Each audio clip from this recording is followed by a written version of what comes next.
Привет and welcome to this week's Eurovision reaction and review. So today we start with Junior Eurovision.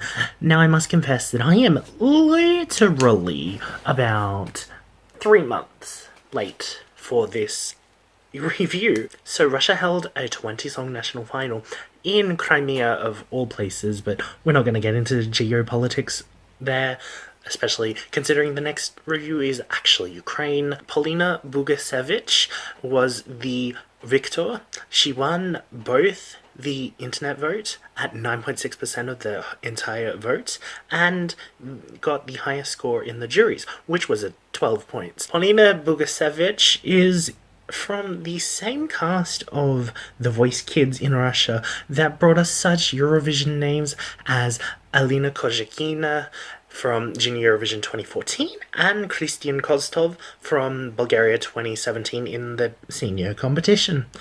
Her song is named Krylya, which I believe translates into wings. Now, let's do this because I'm so rusty on this reaction part. So it's a piano ballad. Part of me thinks this is gonna Zao, so it's gonna have the start where it's just like a normal piano ballad, and then suddenly we get to the very end of... Oh, it's building a little bit. Okay, there goes that theory. Okay, so Polina definitely has the voice. In my opinion, I'm not quite sure of the songs so far. Oh, the English verse. Most of these songs are going to have an English verse nowadays. I don't make the rules there, but now Junior Eurovision allows for 60% language to be national, and then 40% can be in any other language. I really like the color scheme. I really like the I guess they're pastel, pink and blue. Key change, very Junior Eurovision, very Eurovision about 10 years ago, but the key change still kind of happens in like these slower numbers at Junior Eurovision, so you cannot discount them. First reaction time. I'm kind of sitting here like, Russia's gonna do well. Not because necessarily the song is an outstanding song, but Polina can really sing it. She makes it her song. There's room for a revamp. Russia, if they have a national final, I've noticed that they tend to do a revamp. It's been about 3 months. There's still probably another few weeks until the, submission period is over. We haven't heard anything whether or not Russia is changing the song whatsoever, or at least I don't think I've heard anything that it would indicate whether or not Russia is changing the song in any way, shape or form. Not my style of song completely, but that doesn't mean that it's, not a good song. It just means that I'm not going to particularly want to listen to this again and again, or once I press stop on the recording. I'm gonna do this 2 more times. Go. I guess I wish I could say that I was really feeling it, but I'm kinda not. Thinking of the elements that honestly I could try to give valid criticisms on.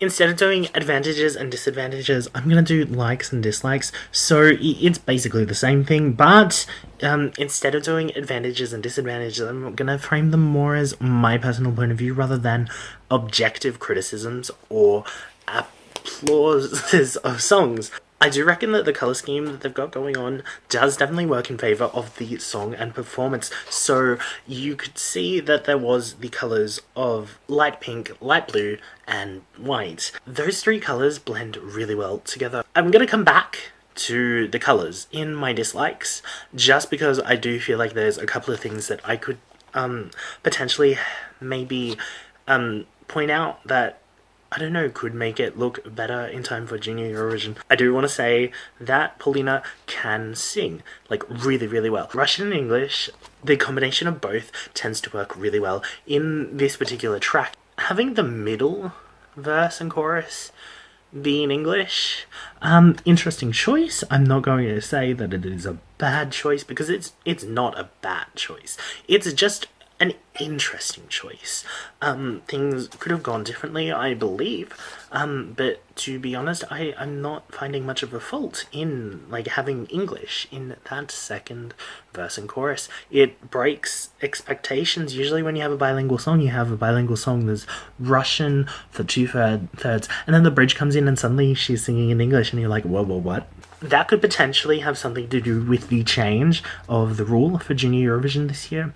60% of the song must be in a national language, which means that now, instead of just having 25% of your English lyrics to play with, you now have 40%, which can honestly change the competition slightly, and to be honest, may encourage people to also include a verse in English.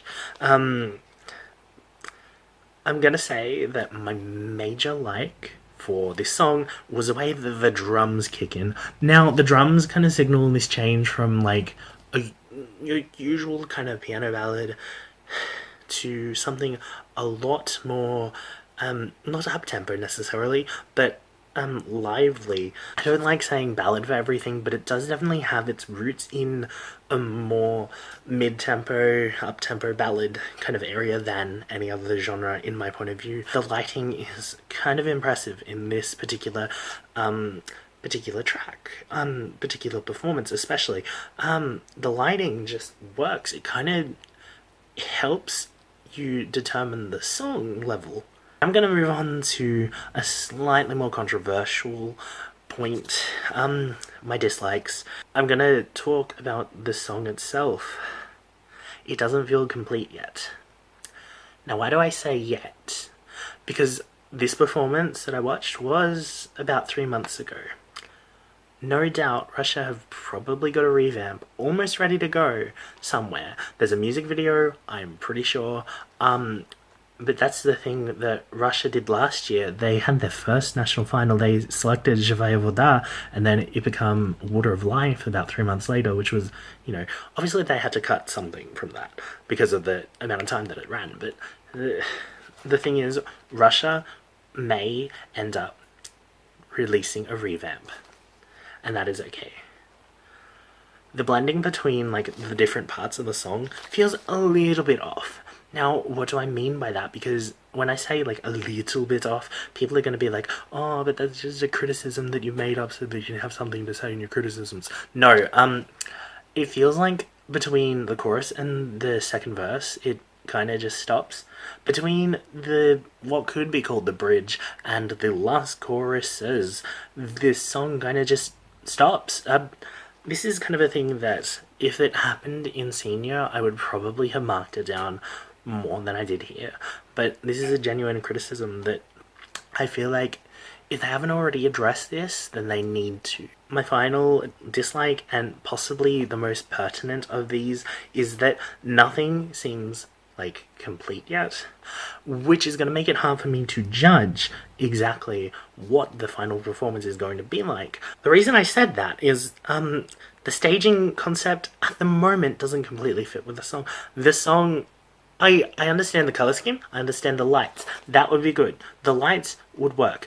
Keeping that colour scheme would work, but the thing is, where it started off compared to where it ends up, there's not much change in the background, and possibly you might want to look at that, but then again, that is to your own. I'm not going to say you have to look at that, otherwise you're not going to get votes. Okay, if you'd like to comment, please go to Twitter at We Are Eurovision, or comment below, like or dislike the video, subscribe to my channel if you would like to keep seeing my opinions as they come up. And so, we come to the rating part of the show. So, I'm going to give out what I think potentially could be the ranking that this song will get in Junior Eurovision. I reckon it's going to get about a 7th. Now, the ranking that I've just given is a preliminary ranking based on the performance that I just saw. And also, each time that I watched the song, I gave it a rating out of 10. The first time was an 8 out of 10. The second time, a 7 out of 10. And the third time was another 7 out of 10. Now, what is the final score for Russia, in my point of view? It's a 7 out of 10.